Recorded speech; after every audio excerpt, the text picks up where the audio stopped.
So guys, जैसा कि हमने पिछले एपिसोड में देखा कि लू यांग लीचू का कल्टीवेशन बर्बाद करके डेविल मिस्ट फॉरेस्ट में भाग गया था। उसके बाद किंग होंग और उसके भाई किंग यू को फेंग किंग लियू पर शक हो गया था, क्योंकि उन्होंने ही लू यांग को मार्शल आर्ट सिखाए थे। फिर अब हम किंग होंग को देखते हैं। वो कहता है कि मैंने किंग लियू को एल्डर सर्किल से बाहर निकाल दिया था। इसी का बदला लेने के लिए उसने लू यांग को मार्शल आर्ट सिखाए होंगे। अगर उसे मार्शल आर्ट्स नहीं सिखाता तो आज मेरे बेटे की हालत नहीं होती। मैं उस कमीने को नहीं छोड़ूंगा। किंग यू कहता है कि भले ही किंग लियू ने एल्डर सर्किल छोड़ दिया है, मगर फेंग सी युआन की वजह से वो अभी भी फेंग फैमिली से कनेक्टेड है। लेकिन अब हमें उसे पकड़ने का मौका मिल गया है। इस बात का फायदा उठाकर हम उसे मार सकते हैं। किंग होंग कहता है कि तुम सही कह रहे हो। मैं बहुत सालों से पेट्रियार्क रहा हूँ, लेकिन अभी भी बहुत सारे लोग किंग लियू को लीडर मानते हैं। हमें इस मौके का फायदा उठाकर उसे खत्म कर देना चाहिए। चलो आज ही हम उसे खत्म कर देते हैं। किंग होंग और किंग यू को सैनिकों को लेकर किंग लियू के घर जाता है। किंग लियू पूछता है कि तुम यहाँ क्या कर रहे हो। किंग होंग पूछता है कि क्या तुमने ही लू यांग को सीक्रेटली मार्शल आर्ट सिखाए थे, लेकिन किंग लियू इसका कोई जवाब नहीं देता। किंग होंग कहता है कि तुमने लू यांग को मार्शल आर्ट सिखाए और उसने मेरे बेटे को बहुत पीटा, जिस वजह से वो बुरी तरह घायल हो गया और उसका कल्टीवेशन भी बर्बाद हो गया। ये सब तुम्हारी गलती की वजह से हुआ। अब तुम्हें ही इसका जवाब देना होगा।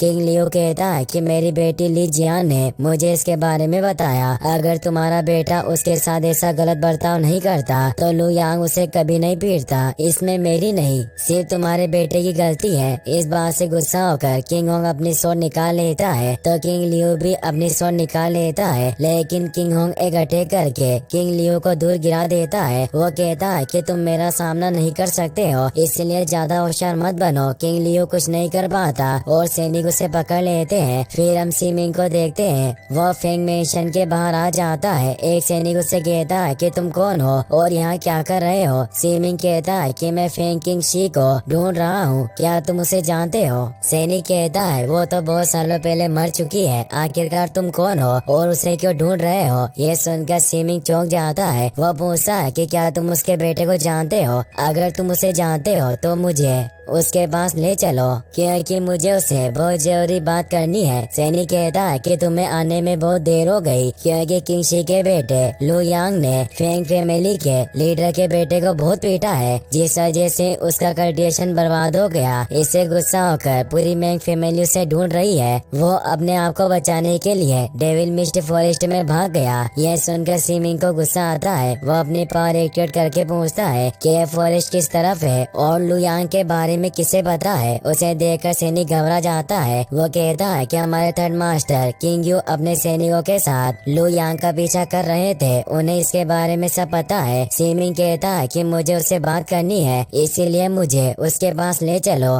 तभी किंग यू और उसके सैनिक किंग लियू को पकड़कर मेंशन के बाहर आते हैं। वो सैनिक भागकर वहाँ आता है। वो बताता है कि एक मास्टर स्वॉर्डमैन आपसे मिलने के लिए आ रहा है। सीमिंग वहाँ जाता है। वो कहता है कि मैं किंग शी के बेटे को ढूंढ रहा हूँ और सैनिक ने मुझे बताया कि तुम जानते हो कि वो कहाँ है, इसीलिए मुझे लू यांग के पास ले चलो। ये बातें सुनकर किंग लियू पूछता है कि क्या लू यांग के डैड ने तुम्हें भेजा है। मैं लू यांग का सेकंड अंकल और किंग शी का भाई हूँ। सीमिंग कहता है कि मुझे पता नहीं था कि आप किंग शी के भाई हैं, इसीलिए मुझे माफ कर देना, लेकिन इन लोगों ने आपको क्यों पकड़ रखा है। किंग लियू बताता है कि किंग होंग का बेटा लू यांग को परेशान कर रहा था, जिससे गुस्सा होकर लू यांग ने उसका कल्टीवेशन बर्बाद कर दिया। इसीलिए किंग होंग ने मुझ पर ये इल्जाम लगाया कि मैंने सीक्रेटली लू यांग को मार्शल आर्ट सिखाए हैं। ये लोग उसे नहीं पकड़ पाए, जिस वजह से मुझे परेशान कर रहे हैं। किंग होंग वहाँ आता है। सीमिंग उसे कहता है कि तुम किंग लियू को छोड़ दो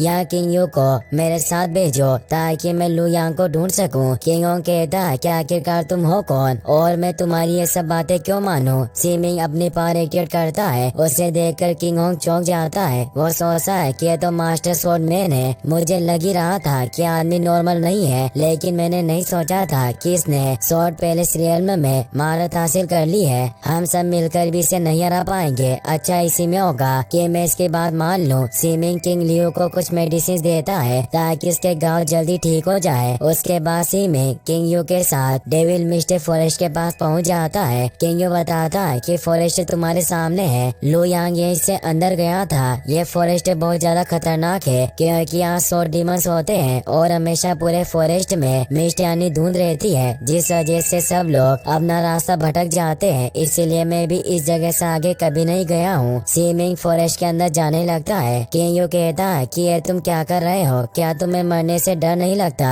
सीमिंग कहता है कि तुम सब इसे डेविल मिस्ट फॉरेस्ट कहते हो, लेकिन इसका असली नाम ब्लडी वेस्टलैंड है। ये बहुत बड़ी जगह है जिससे नॉर्थ डोमेन, सेंट्रल डोमेन और ईस्ट डोमेन आपस में जुड़ते हैं। 10 लेजेंडरी स्वॉर्ड में से एक ब्लड गोल्ड स्वॉर्ड को सबसे पहले इसी ब्लडी वेस्टलैंड में देखा गया था। इसे ब्लड गोल्ड एस्टर यानी पूर्वज लेकर आया था। उसके बाद ब्लड गोल्ड एस्टर एक ब्लेड मास्टर बन गया और उसे इमोर्टिलिटी मिल गई। भले ब्लडी वेस्टलैंड एक खतरनाक और रेस्ट्रिक्टेड प्लेस है, लेकिन वो खतरा सिर्फ इसके सेंटर में होता है। ये सब बातें बताने के बाद सीमिंग किंग यू को वहाँ से भेज देता है। फिर हम लू यांग को ब्लड वेस्टलैंड में देखते हैं। वो घबराते हुए फॉरेस्ट में आगे बढ़ रहा था। कुछ वक्त चलने के बाद वो एक पेड़ के नीचे सो जाता है, लेकिन तभी एक डीमन लायन वहाँ जाता है। उसे देखकर लू यांग घबरा जाता है और अपनी स्वॉर्ड लेकर उसे मारने के लिए तैयार हो जाता है। इसी के साथ ये एपिसोड यहीं पर खत्म हो जाता है।